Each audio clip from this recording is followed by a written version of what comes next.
Class 10th में कूदने के बाद सबसे बड़ी अब चॉइस पता है क्या बन गई है? पढ़ूं ना पढ़ूं ये तो एक बाद में बात आती है, क्या पढ़ूं ये सबसे पहला इश्यू आता है। बेसिक पढ़ूं या स्टैंडर्ड मैथ्स लूं, इतना बड़ा इशू बन चुका है ये। मैं इस इशू को 3 पॉइंट्स में बांटना चाहता हूं। पहला पॉइंट है कि इसके बारे में हम क्या सोचते हैं, यानी कि आप लोग क्या सोचते हैं। जैसे आप बेसिक और स्टैंडर्ड के बारे में सुनते हैं, तो बेसिक और स्टैंडर्ड के बारे में सुनते ही आपके दिमाग में सबसे पहली घंटी पता है क्या बजती है? बेसिक आसान होता है, स्टैंडर्ड मुश्किल होता है। आपके दिमाग में ये आता है। कुछ बच्चे मैथ से डरते हैं तो वो तो यही सोचते हैं बेसिक की तरफ चले जाएं। कुछ जो बीच में जो सोचते हैं कि कभी मुझे अच्छी लगती है कभी मुझे बेकार लगती है, तो बेसिक सुनकर के वो अपना बेसिक की तरफ आ जाते हैं। जो हार्ड में जो सोचते हैं कि मैं मैथ बहुत अच्छे से कर लेता हूँ, उनको थोड़ा बहुत भरोसा होता है तो वो स्टैंडर्ड की तरफ चले जाते हैं। सबसे बेकार अप्रोच है, सबसे गलत अप्रोच है। पहला पॉइंट ये था, आप क्या सोचते हैं उसके ऊपर आप डिसीजन लेते हैं। दूसरा थॉट प्रोसेस, हमारे आसपास वाले टीचर्स हमको क्या बोलते हैं।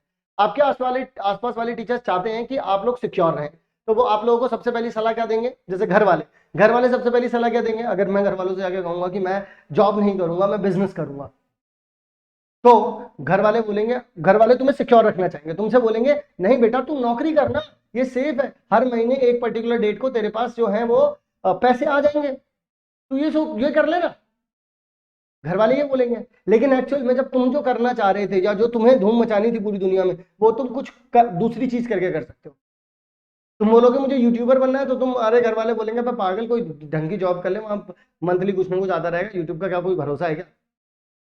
समझ रहे हो? तो घर वाले, स्कूल वाले, टीचर्स हमेशा वो सलाह देंगे जिसमें तुम सिक्योर रहोगे, जिसमें तुम्हें बिल्कुल भी रिस्क नहीं होगा। ऑल्दो इसमें कोई रिस्क नहीं है। अब मैं अपनी सलाह देता हूं, मैं अपनी सलाह कुछ इस तरीके से दूंगा। तीसरा पॉइंट है ये, मैं अपनी सलाह कुछ इस तरीके से दूंगा कि आप 2 क्वेश्चन देख लो। यहाँ पर ये क्वेश्चन लिखा हुआ है पी एक्स का स्क्वायर प्लस में 5x प्लस में r इक्वल्स टू में 0। तो अब मैं आप लोगों को एक बात बताना चाहता हूं, ये जो चीज है यहां पर आपसे बोला गया है कि मैं दोनों के दोनों रूट्स बता दिए, पी और आर की वैल्यू बता दो। यहां पर बोला गया है कि ये एक रूट दे रखा है, दूसरा रूट बता दो। ये बेसिक में पूछा गया था बेटा, ये स्टैंडर्ड में पूछा गया है। पता है बेसिक और स्टैंडर्ड में क्या है? सबसे पहली बात, चैप्टर सेम है, क्वेश्चन सॉरी कॉन्सेप्ट सेम है। क्वेश्चंस में जो डिफरेंस है वो सिर्फ एक है, यहां पर प्रोसेस लगती है, यहां पर प्रोसेस 2 या 4 स्टेप ज्यादा हो जाएगी। यहां पर प्रोसेस जो है बेटा, मान लो कि 1 से 2 स्टेप में खत्म हो जाएगा, यहां पर बेटा 4 से 5 स्टेप लग जाएंगे बस, इसके अलावा कुछ नहीं। सेम कॉन्सेप्ट बच्चों, मैं बता रहा हूं आप लोगों को, लिख करके दे रहा हूं, कॉन्सेप्ट चेंज होगी कैसे? कॉन्सेप्ट थोड़ा ना कोई बदल देगा यार, सिर्फ एक क्वेश्चन को सॉल्व करने का थोड़ा सा लंबा मेथड हो जाएगा, थोड़ी सी ज्यादा चीजें पूछ लेंगे तो वो थोड़ा लंबा हो गया। कॉन्सेप्ट सेम रहेगा। तो सोचो, अगर तुमको कॉन्सेप्ट, अब तुमको कॉन्सेप्ट तो दोनों में ही सीखना है, बेसिक में भी सीखना है, स्टैंडर्ड में भी सीखना है। तो जब वो कॉन्सेप्ट आ ही गया तुमको समझ में, क्योंकि बेसिक में भी तो तुम्हें आना है ना वो समझ में, तुमको आ ही गया तो फिर तो तुम कैसा भी सवाल कर लोगे ना यार। ऐसे सोचो ना इसको, जब कॉन्सेप्ट दोनों में ही सेम पढ़ना है तो बस मुझे उस कॉन्सेप्ट को लगाना आना चाहिए ना, लगाऊंगा तो मैं इसमें भी और इसमें भी। समझ रहे हो?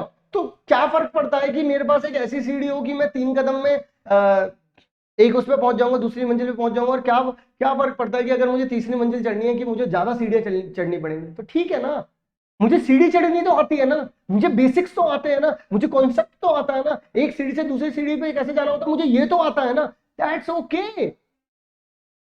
तो मैं सलाह दूंगा आप लोगों को कि आप स्टैंडर्ड की तरफ जाएं, क्योंकि अगर आप स्टैंडर्ड मैथ्स लेंगे तो आपके पास आगे चल करके रास्ते खुल जाएंगे। आप साइंस में भी मैथ्स ले सकते हैं, आप कॉमर्स में भी मैथ्स ले सकते हैं, कुछ कुछ स्कूल्स में आर्ट्स में भी मैथ्स मिल जाती है, वहां पर ही मैथ्स ले सकते हैं। लेकिन अगर आप लोगों ने बेसिक मैथ्स ले ली तो आगे चल करके मैथ्स के लिए पूरे रास्ते बंद हो जाएंगे। So it's a humble request, standard maths ही लें, ठीक है? अगर किसी को बिल्कुल पूरी तरीके से प्रीडिफाइन है कि भाई मैं तो मैथ लेने ही नहीं वाला, मैं तो बायोलॉजी लूंगा, मैं तो कॉमर्स में भी मैथ नहीं लूंगा, अगर इतने डिफाइंड हो, इतने क्लियर हो, तो मत लेना भाई।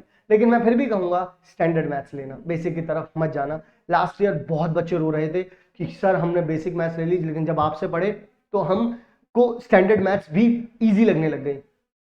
और अगर आप हमसे पढ़ना चाहते हैं, डिस्क्रिप्शन में फॉर्म दे रखा है, फॉर्म को फिल कर दो, योद्धा बैच में आ जाओ। सिर्फ 1900 रुपए में, 1999 रुपए में सब कुछ मिल रहा है, सारे सब्जेक्ट्स हैं, तो इंतजार क्यों कर रहे हो? आ जाओ, फॉर्म को फिल कर दो और स्टैंडर्ड मैथ्स ही लेना। अगर कोई भी दिक्कत है, कोई भी परेशानी है तो कमेंट कर देना, हम आपको जरूर से रिप्लाई करेंगे वीडियो बना के।